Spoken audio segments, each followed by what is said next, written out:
Bonjour et bienvenue dans cette vidéo que je vais consacrer à la thématique des charges et des produits dans l'optique des travaux d'inventaire.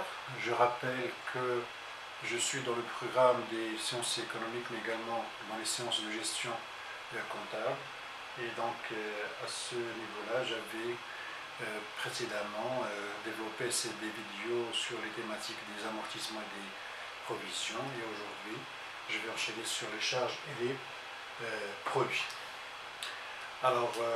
Sans trop tarder, je vais, comme c'était lancé, je vais parler du fonctionnement d'ensemble, des principes généraux. Alors permettez-moi dans un premier temps de voir comment ça fonctionne de façon générale pour la régularisation des charges et des produits. Quelle est la logique d'ensemble qui préside à cette régularisation? Eh bien, vous avez deux tableaux qui véhiculent les produits et les charges de certaines entreprises. Ça c'est avant inventaire et ça c'est après inventaire. Alors avant inventaire, nous avons un résultat qui est de 200. C'est la différence entre le total des produits de 1200 et les charges qui sont de 1000. Alors, dans l'inventaire, il convient donc de corriger, de régulariser les produits et les charges. Comment je vais les régulariser, comment je vais les ajuster ou bien les corriger? Bien simplement, sur les 1200 de produits avant inventaire, il faut apporter les corrections suivantes. On va retrancher les charges, les produits dits constatés d'avance. Par contre, on va rajouter certains produits qui sont dits des produits à recevoir. Et comme ça, j'obtiens les produits tels qu'ils sont régularisés après inventaire. Donc ça fait 1160 au lieu de 1200. Alors il en est de même pour les charges. Les charges, auparavant, ils étaient de 1000.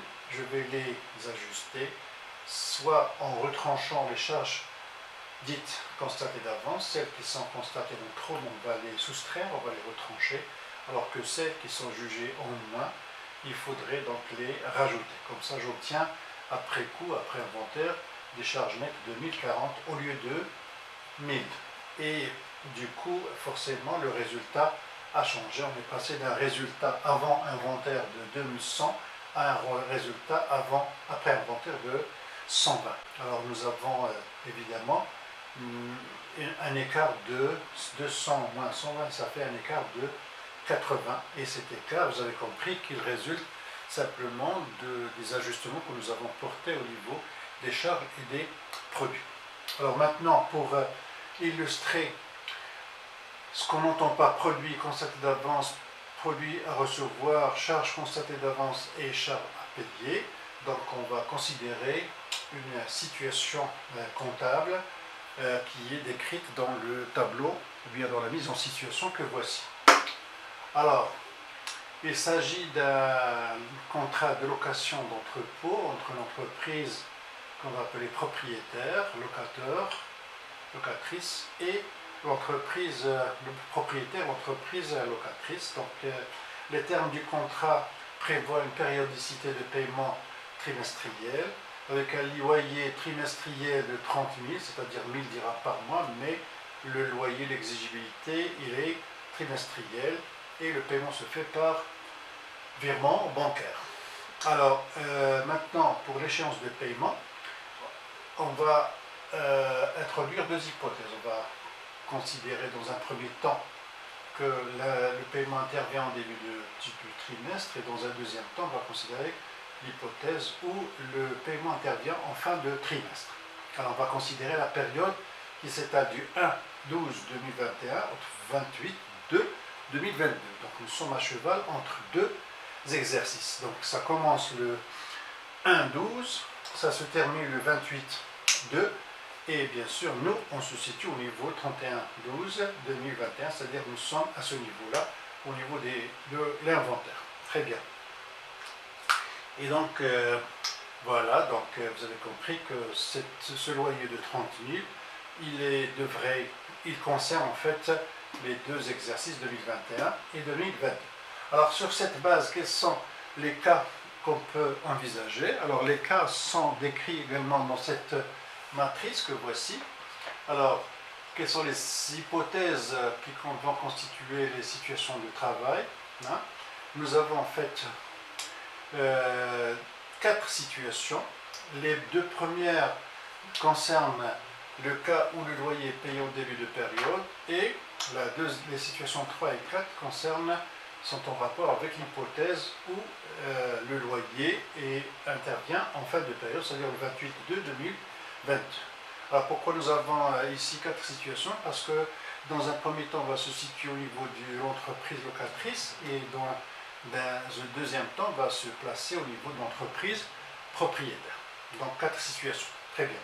Donc on va les traiter respectivement, situation 1, 2, 3 et 4, et comme ça, j'espère pouvoir dégager l'ensemble des cas théoriques qui peuvent se présenter, mais l'ensemble des cas qui peuvent se présenter sont en rapport avec cette hypothèse de location. Et une fois on aura compris ça, donc on peut généraliser à d'autres situations. Bien, alors voici la première situation, on rappelle que je suis dans l'hypothèse où le paiement intervient en début de période, et je me place dans l'entreprise, dans la comptabilité de l'entreprise locatrice. Alors, voilà, je suis tout à fait dans le scénario 20, je me place en début de période, c'est-à-dire le loyer est payé le 1/12/2021, c'est-à-dire en début de période. Alors, quelles sont les écritures comptables qu'on va passer? Alors, on va passer l'écriture que voici. Simplement, je vais débiter le compte 61/31, c'est-à-dire location et charges locatives. Donc, le montant hors taxe est de 30 000. Alors, sur ce montant-là, le fournisseur m'a fait payer une TVA de 6 000 dirhams, donc c'est au taux de 20%. Et évidemment, comme je dois payer par virement bancaire, donc mon compte bancaire est crédité de 36 000 dirhams. Donc ça, c'est la situation de départ, c'est-à-dire l'état de la comptabilité de l'entreprise locatrice à cette même date. Alors, un mois plus tard, c'est-à-dire, je me place maintenant dans les travaux d'inventaire. Alors, dans les travaux d'inventaire, voilà le problème que je vais me poser. Alors, je vais dire, voilà, le loyer trimestriel que j'ai payé à cette date-là, c'est un loyer en fait de 30 000 dirhams. Il couvre la période qui va jusqu'au 28/2/2022, c'est-à-dire un mois de l'exercice 2021 et 2 mois de l'exercice 2022. Et donc, bien sûr, dans la logique des choses, on va dire que ça serait peut-être trop exagéré de comptabiliser la totalité du loyer trimestriel, de le comptabiliser et de l'imputer sur le résultat de l'exercice 2021. Qu'est-ce que je vais faire? Eh bien, je vais répartir les 30 000 en 2 parties. La première, ça correspond au loyer du mois de décembre, il est de 10 000 dirhams, et le reste, il correspond à 20 000, c'est-à-dire c'est le loyer de 2 mois, de janvier et de février. Donc j'ai opéré une répartition de la charge sur les deux exercices, au lieu de considérer la totalité de la charge comme celle de l'exercice qui s'achève, c'est-à-dire 2021. Alors comme ça, j'ai en fait appliqué le raisonnement qui est celui du Code général de normalisation comptable, qui est celui des, on va dire, exigé par l'obligation de présenter le résultat dans une vision de fidélité, c'est-à-dire pour l'obtention de l'image fidèle. Alors que dit le Code général de normalisation comptable dans ce chapitre-là? Donc le principe, on va dire qu'on va retenir, c'est celui de le principe de spécialisation des exercices. Alors dans certains cas, on trouve également le principe de l'indépendance des exercices. Au lieu de spécialisation, il y a les termes également qu'on peut trouver indépendance. Alors, qu'est-ce que ça veut dire? Ça veut dire que chaque exercice est indépendant de l'autre, qui suit ou bien qui précède en ce qui concerne les charges et les produits. Alors, comment cela est-il exprimé dans le code? Eh bien, voilà, on vous dit qu'en raison du découpage de la vie d'entreprise en exercice comptable, les produits et les charges doivent être, en vertu de ce principe, être rattachés à l'exercice qui les concerne effectivement, et à celui-là seulement. Alors ici, ça veut dire, encore une fois, dans ce cas-là, on va dire, ça c'est le loyer du mois de décembre, et ça c'est le loyer des mois de janvier et de février. Donc, cette charge que voici, les 30 000, ne peut pas être rattachée en totalité à l'exercice 2021. Il doit être rattaché en partie, proportionnellement ou bien en prorata tempori, en considérant le nombre de mois qui ont profité à l'exercice. Bien. Alors sinon, qu'est-ce que le plan comptable rajoute? Il vous dit voilà, que toute charge ou produit comptabilisé au cours de l'exercice, c'est ce que nous avons fait, nous avons comptabilisé 30 000, mais et se rattachant aux exercices ultérieurs, soit totalement, soit partiellement, eh bien, il doit être soustrait. Soustrait, c'est-à-dire il doit être diminué, il doit être retranché. Il doit être soustrait des éléments constitutifs du résultat, c'est-à-dire des charges ou bien des produits de l'exercice en cours et inscrit dans un compte de régularisation. Alors je retiens que la charge en plus, c'est-à-dire celle qui a été comptabilisée au titre de l'exercice qui se termine, qui s'achève, devrait être soustraite et la partie qui a été soustraite devrait être inscrite dans un compte de régularisation. Alors c'est ce qu'on va voir et ce qu'on va appliquer tout de suite. Alors, voilà comment se présentent les comptes de l'entreprise locatrice avant on va dire le 31-12. Donc, au 31-12, il faut opérer une régularisation. Alors, la régularisation, en fait, elle consiste à faire quoi? Elle consiste à soustraire la charge qui est rattachable à l'exercice 2022. C'est ce que j'ai fait. Comme ça, 30 diminué de 20, il ne reste plus que 10 000. Alors, ce montant-là que voici, cette charge qui a été soustraite, en fait, on va l'inscrire dans un compte de régularisation.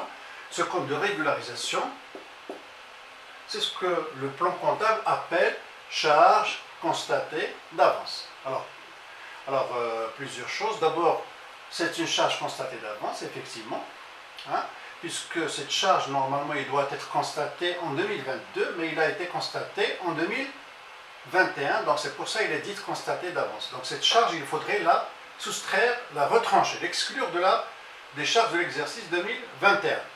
Deuxième chose, nous l'avons comptabilisé dans un compte d'actifs à titre de créance. 34, ce sont des créances de l'actif circulant. Donc c'est une créance, mais c'est une créance sur quelle partie?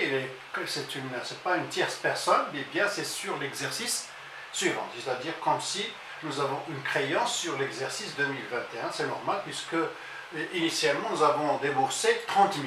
Et donc il n'est pas question simplement de diminuer 30 000 de 20 000, comme ça, dans cette 20 000, nous l'avons soustraite de façon provisoire, puisqu'on va opérer en fait un transfert de 20 000 du compte, de l'exercice 2021 à l'exercice 2022. Troisième chose qu'il faut retenir, en fait, c'est que cette régularisation s'est faite en dehors de la TVA, c'est-à-dire on va retenir uniquement le montant hors taxe. C'est ça, donc cette créance, elle est hors taxe, évidemment. On va voir plus tard que la créance ou la dette va être TTC lorsqu'il s'agit plutôt des charges à payer ou bien des produits à recevoir. Donc, trois choses.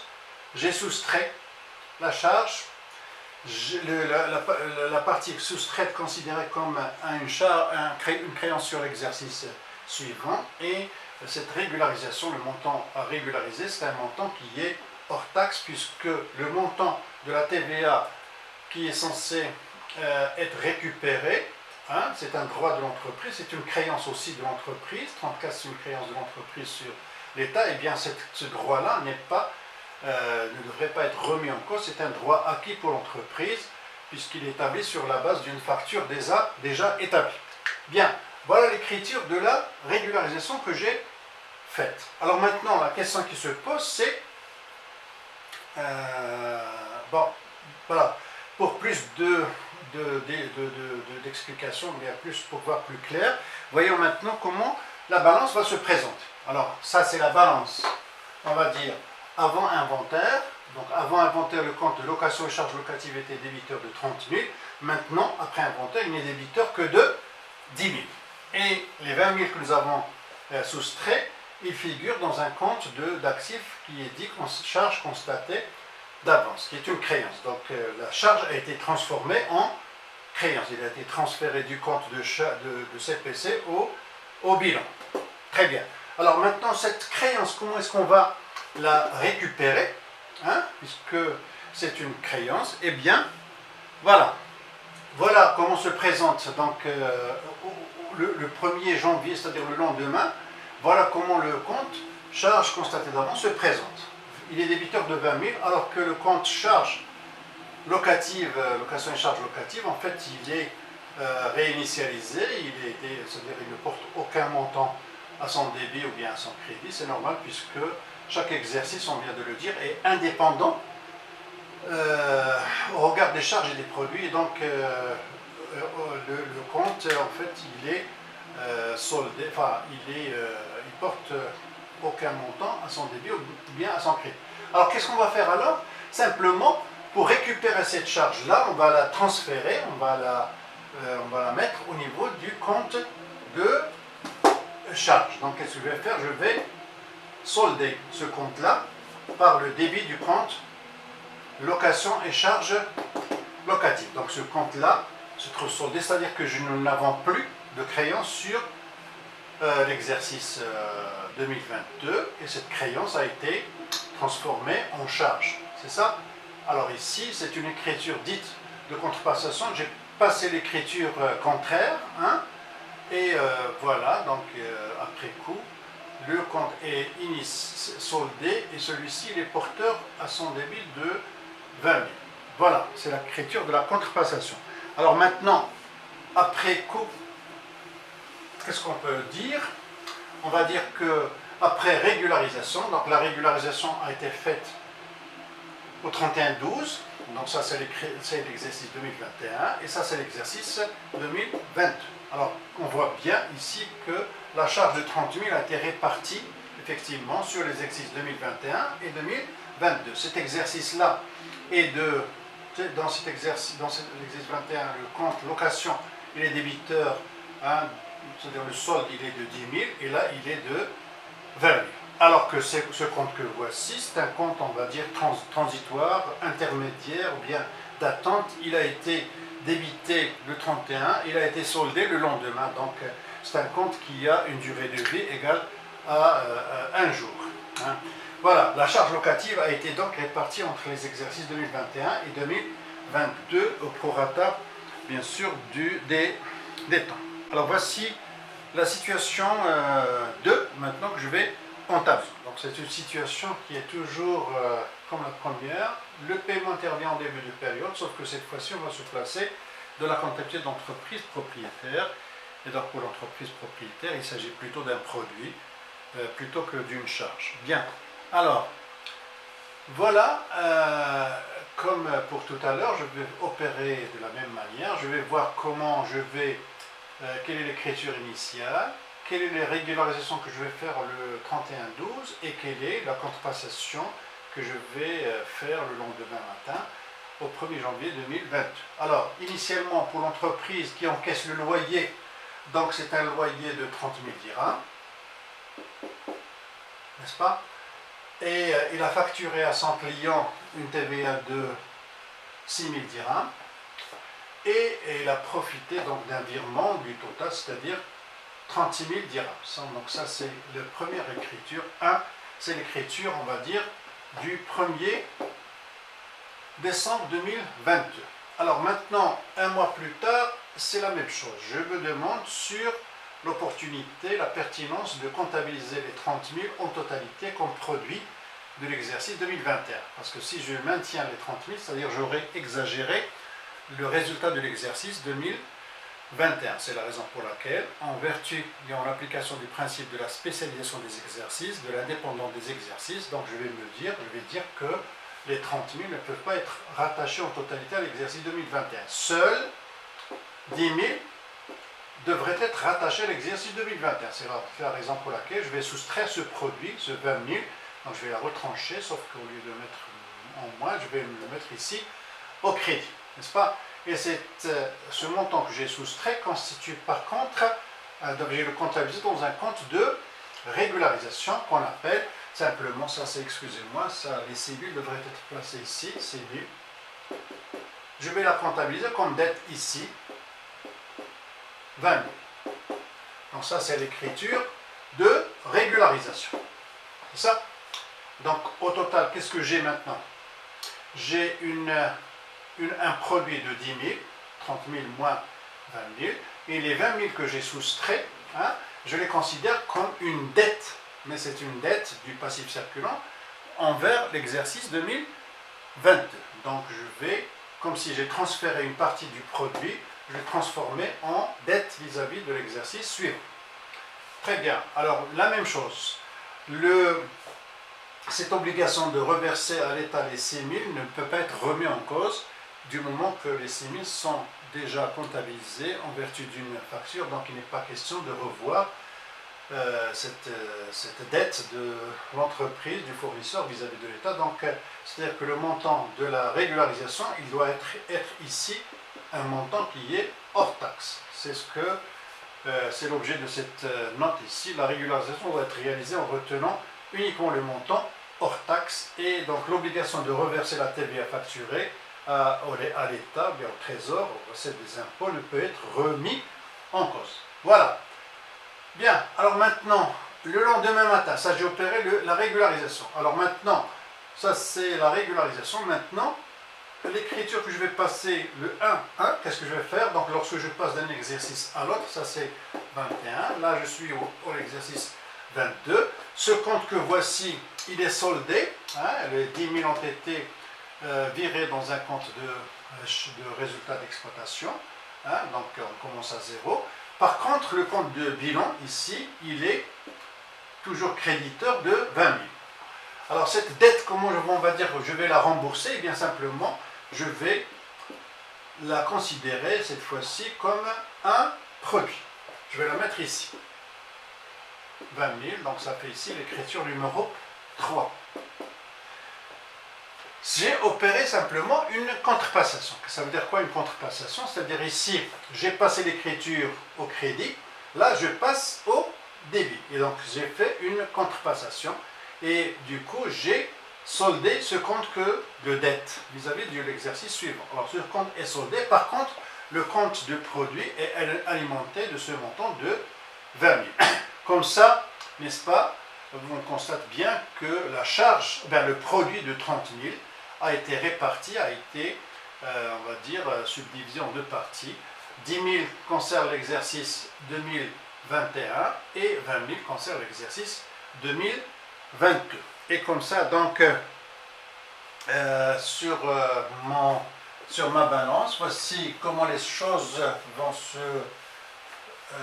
apparaître au niveau on va dire, de la balance avant inventaire. Le compte où j'avais initialement porté le montant perçu, c'est-à-dire 30 000, je l'ai comptabilisé au crédit du compte revenu des immeubles non affectés à l'exploitation, et à l'inventaire, après rectification, ce compte n'est plus que de créditeur que de 10 000. Et les 20 000 que j'ai retranchés, que j'ai retirés, que j'ai soustraits, ils sont transformés, ils sont comptabilisés dans un compte de régularisation. C'est un compte de passif circulant, c'est une dette produit constaté d'avance. Ça c'est le 31/12/2022. Et bien sûr, je rappelle que ce montant que voici doit être encore une fois transféré dans un compte de produit pour permettre ainsi la répartition du produit sur 2 exercices. Bien, alors j'en arrive maintenant à la situation numéro 3. Alors maintenant l'hypothèse est inversée. Le paiement cette fois intervient en fin de période et encore une fois on va se placer dans la comptabilité de l'entreprise locatrice. Alors ici, attention, qu'est-ce qu'on va se dire? Voilà, ça c'est le 31/12/2021, ça c'est le 1er décembre, et ça c'est le 1, et ça c'est, on va dire, ça c'est le 28 de, bien sûr, 2022. Alors je suis à ce niveau-là. Je suis aux travaux d'inventaire. Alors quel est le raisonnement que je vais dire? Bon, je vais dire bien. Alors, à cette date-là, la facture relative au loyer n'est pas encore reçue. C'est-à-dire l'échéance de l'exigibilité, il ne va intervenir que 2 mois plus tard. Donc, si je diffère, je reporte l'écriture jusqu'au 28/2/2022, donc j'aurai dans ce cas-là comptabilisé la totalité des 30 000 sur l'exercice 2022. Alors, ce qui serait aberrant, ce qui serait exagéré, j'aurais gonflé les produits, les charges, j'aurais gonflé les charges de l'exercice 2022. Alors, c'est la raison pour laquelle, à cette date-là, même si je n'ai pas encore reçu la facture, même si la facture n'est pas encore parvenue, donc c'est le langage comptable, je vais quand même comptabiliser le loyer. Donc, je vais écrire ici 10 000, c'est ça? Encore une fois, même si je n'ai pas encore reçu la facture. Donc par anticipation, je vais comptabiliser avant qu'il ne soit trop tard. Et donc qu'est-ce que je vais faire? Je vais bien sûr ce 10 000 là, hein, je vais la comptabiliser. Alors sur ce montant-là, bien sûr la TVA sur ce montant-là est prise en considération. Donc ça fait combien? Ça fait 2000, c'est ça, ça fait 2000. Et donc, le compte de régularisation ici, c'est un compte qui va être crédité du montant qui est TTC. Alors, par contre, ici, pour le charge à payer, la charge à payer, c'est une charge qu'il convient de comptabiliser TTC comme dette vis-à-vis du fournisseur. Alors, quel est le compte que j'ai utilisé ici? 4417, c'est-à-dire fournisseur, facture non parvenue. Donc c'est une dette vis-à-vis des fournisseurs, sauf que la facture correspondante n'est pas encore parvenue. Donc ce compte-là est également, c'est un compte transitoire. On va voir tout à l'heure comment est-ce qu'on va faire la contrepassation. Alors,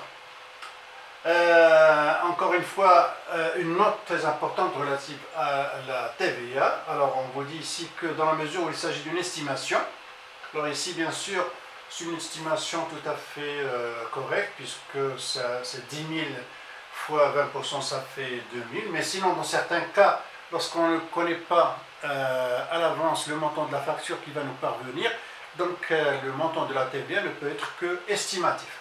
C'est ça? Donc on estime, dans la mesure où il s'agit d'une estimation, puisque l'entreprise ne dispose pas de pièces justificatives, ici c'est la facture, le droit à déduction de la TVA ne peut pas figurer directement dans le compte état TVA récupérable. Il va être figuré dans ce compte-là, hein, état autre compte créditeur, état autre compte pardon, débiteur. Peut-être on aurait pu utiliser également 3447, état TVA récupérable sur facture non parvenue, quoique ce compte-là n'est pas prévu par le plan comptable marocain. Mais on va dire dans la pratique, bien le plan, le compte qui est généralement usité, c'est ce compte-là que voici, donc 3458, état autre compte débiteur. Voilà. Donc j'ai opéré la régularisation en comptabilisant la charge rattachée à l'exercice qui s'achève par anticipation. Et donc, je prends en considération la TVA sans pour autant l'inscrire dans le compte de TVA récupérable. Et le montant de la régularisation ici, c'est-à-dire la dette vis-à-vis du fournisseur, il est comptabilisé TTC. Voilà. Alors, voilà comment se présente le compte avant inventaire dans la balance. Il était donc un compte nul, le solde nul, il n'y avait rien. Et à la fin de l'exercice, bien sûr, à la fin de l'exercice, je comptabilise quand même, ce compte devient débiteur de 10 000 et le compte de TVA, bien sûr, de 2 000. Voilà. Alors maintenant, voilà comment se présente mon compte. Voilà, les comptes de situation ne vont pas changer. Le compte de créance est débiteur de 2 000, le compte de dette est créditeur de 12 000, alors que le compte de charge, hein, il est réinitialisé, c'est-à-dire il ne porte rien en son sein, c'est-à-dire à son débit, rien du tout. Donc qu'est-ce que je vais faire avant le 28? Je vais d'abord me placer le 1er janvier pour opérer la contrepassation. Alors la contrepassation, ces deux comptes devraient être soldés. Alors ça, je vais le solder. Ça c'est 2 et ça c'est 12 000. C'est également soldé. Par contre, je vais porter le montant ici. 10 000. Donc j'ai deux comptes créditeurs et un compte débiteur avec évidemment l'égalité ressources emploi qui est bien observé. Donc la contrepassation, finalement, le compte de charge, il est créditeur le 1er janvier de 10 000. Alors c'est maintenant que je vais voir comment je vais procéder lorsque je reçois la facture. Lorsque je reçois la facture porte bien un montant de 30 000 dirhams. Ça c'est 2. N'est-ce pas? 2. Alors, évidemment, le fournisseur m'a facturé 6 000. C'est ça? Et, évidemment, j'ai, moi qui suis le locataire, c'est moi qui paie, donc je vais payer la totalité, 36 000. Voilà. Donc ce compte-là est soldé, ce compte-là est soldé. Et donc, comme si, bien sûr, l'écriture toute simple de la facture, sauf que ici, qu'est-ce que je remarque pour le compte de location, hein, je constate que ce compte-là, il est créditeur. Excusez-moi, qu'est-ce que j'ai fait? Ah oui, c'est un compte débiteur par contre, pardon, de 20 000. 30 000 moins 20 000. Donc, c'est un solde débiteur qui est égal à 20 000. Eh bien, 20 000, c'est effectivement le montant, bien sûr, qui correspond à la charge locative rattachée à l'exercice 2022. Alors, comme ça, encore une fois, j'ai opéré une répartition de la charge sur 2 exercices au prorata, bien sûr, du nombre de mois. Voilà. Voilà, donc ça c'est un exemple de charge à payer. La charge à payer est celle-là. Hein, donc on a vu comment les choses se font. Alors maintenant, je passe à la situation 4. La situation 4, bon, c'est la même hypothèse, sauf que cette fois je vais me placer du côté du propriétaire pour qui il s'agit d'un produit plutôt à recevoir. Alors pour le propriétaire, c'est ça. Alors pour lui, encore une fois, il se place à cette date-là et pour lui, il n'a encore rien reçu. Il ne va recevoir le montant que à la date du 28/2. Mais n'empêche qu'à cette date-là, avant qu'il ne soit trop tard, il va comptabiliser le produit relatif à l'allocation du mois de décembre qui s'achève à cette date-là. Donc qu'est-ce qu'il va faire? C'est ça. Donc voilà, quelle est l'écriture initiale qu'il va faire? Il va constater le produit de 10 000. C'est un produit, bien sûr, qu'il n'a pas encore reçu, mais c'est un produit qu'il va recevoir, c'est un produit à recevoir, et ça constitue en fait une créance sur le client, sauf que cette créance, elle n'est pas matérialisée par une facture. Donc je vais comptabiliser ce montant-là, et évidemment ici, n'est-ce pas? Et donc, mais avant cela, je vais comptabiliser ici, là, la TVA autour de 20%. Alors cette TVA ne peut pas être portée dans le compte 4455 parce que ce compte-là exige une pièce justificative émise réellement par le fournisseur. Et là, je vais utiliser ce compte ici, 4458, qui est le compte État, autre compte créditeur, voir le plan comptable. État, autre compte créditeur. J'aurais pu également utiliser le compte 4457, c'est-à-dire État, TVA sur facture à établir. Bien. Et par contre, je vais utiliser ici un compte de régularisation. Ça correspond à la totalité de la créance que j'ai sur le client, mon client présumé. Donc ici, c'est combien? C'est 12 000. Alors, qu'est-ce que je vais écrire ici? Ça c'est 1, 1 et 1. Alors je suis à quelle date ici? Je suis à la date du 31/12/2021. Alors voilà, récapitulation. À cette date, 10 000, c'est un produit à recevoir que je comptabilise au crédit du compte revenu des immeubles non affectés à l'exploitation. Et voilà, sur cet montant-là, je vais comptabiliser la TVA estimée et le total TTC correspond à une créance sur mon client. Donc ça, c'est le compte client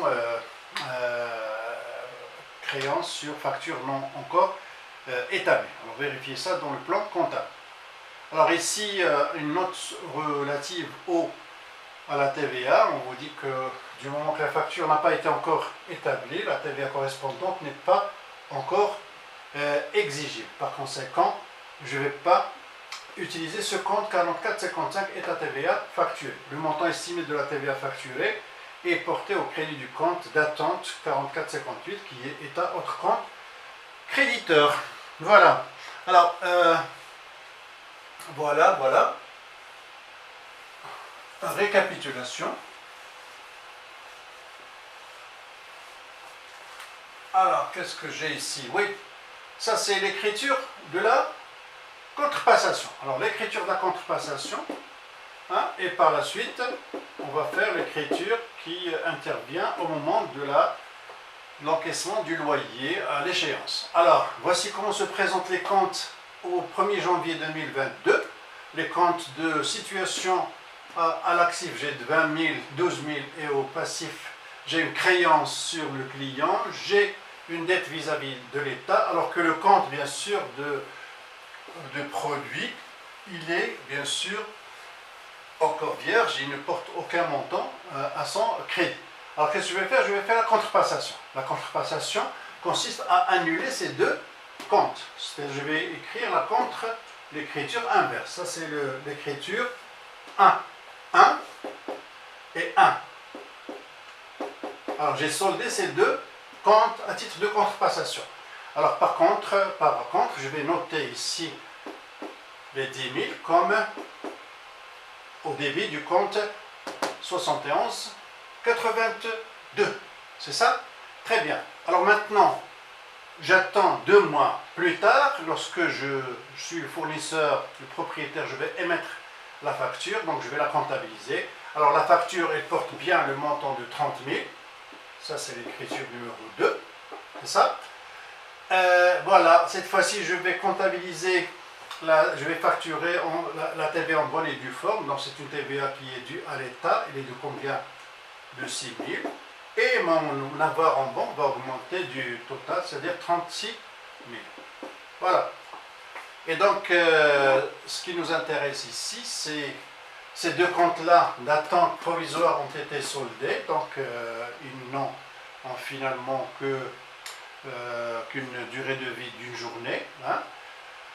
Le compte de produit, il est débiteur de combien? De créditeur de combien? De 20 000, ça c'est le solde créditeur, et bien sûr 20 000 correspond au produit qui est rattaché à l'exercice 2022. Comme ça, les 30 000 ont été répartis prorata, on va dire des mois, 1 mois 21 et 2 mois 22. Maintenant, je vais, à titre de récapitulation, revoir l'ensemble des cas que nous avons examinés dans cette présentation. Alors, nous avons vu successivement les charges constatées d'avance, les produits constatés d'avance, les charges à payer et les produits à recevoir. Alors, dans un cas comme dans l'autre, nous avons utilisé soit, lorsque j'utilise un compte de charge ou de produit, forcément j'utilise un compte d'actifs ou de passifs. Mais en tout cas, les comptes d'actifs et de passifs correspondent à on va dire des créances ou bien à des dettes. Alors, les charges constatées d'avance, ce sont des charges qui ont été initialement comptabilisées au débit, mais à la fin de l'exercice, à titre de régularisation, qu'est-ce que je vais faire? Je vais les diminuer ou bien les annuler. Comment? Par le montant. Je vais débiter le compte, n'est-ce pas, créditer plutôt le compte de charge. Ici, le compte que nous avons utilisé, c'est 6131, location et charges locatives. Et ce montant que voici, que nous avons soustrait, il devient, ici, le montant hors taxe, il devient une créance sur l'exercice suivant, c'est 34,91.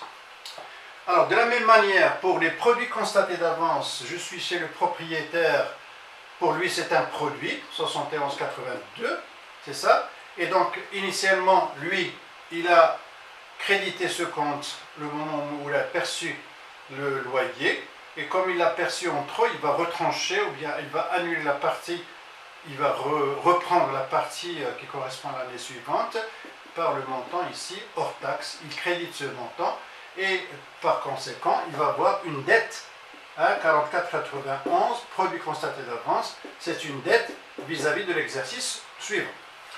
Bien. Maintenant, pour les charges à payer.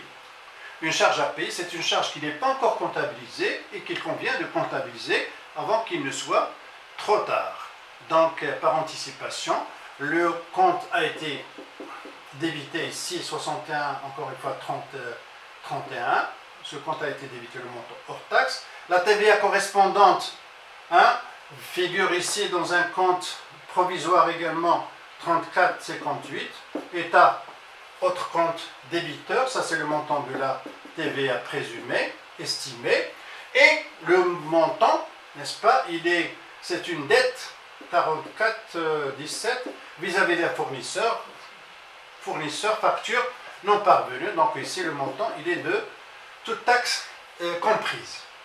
Alors pour les produits à recevoir sont portés dans le compte bien sûr concerné, c'est sur le montant. Alors attention, ici c'est voilà, c'est un montant ici, excusez-moi, le montant hors taxe il va être porté au crédit du compte, c'est ça. Le montant de la TVA est porté dans le compte 58, c'est-à-dire état autre compte créditeur, c'est le montant de la TVA estimé. Et le total, n'est-ce pas, correspond à une créance 34,27 sur le client facture non à établir, à voir, à accorder. Bien, c'est le montant TTC. Voilà, qu'est-ce que vous constatez? Je constatais que les comptes qui ont été utilisés au niveau du bilan de constitution, ce sont tous des comptes de créance. 34, 34, 34, 44, 40. Ça, c'est les comptes de dette. Ici, vous avez soit des dettes, n'est-ce pas? Soit vous avez des créances à court terme, des dettes à court terme. Ici, ce sont des dettes, des créances sur l'exercice suivant. Et là, c'est une dette vis-à-vis de l'exercice suivant. N'est-ce pas? Là, par contre, ici, c'est une créance sur l'État, ça, c'est une créance sur le client, ça, c'est une dette vis-à-vis du fournisseur, et ça, c'est une dette vis-à-vis de l'État. Mais en tout cas, c'est des comptes de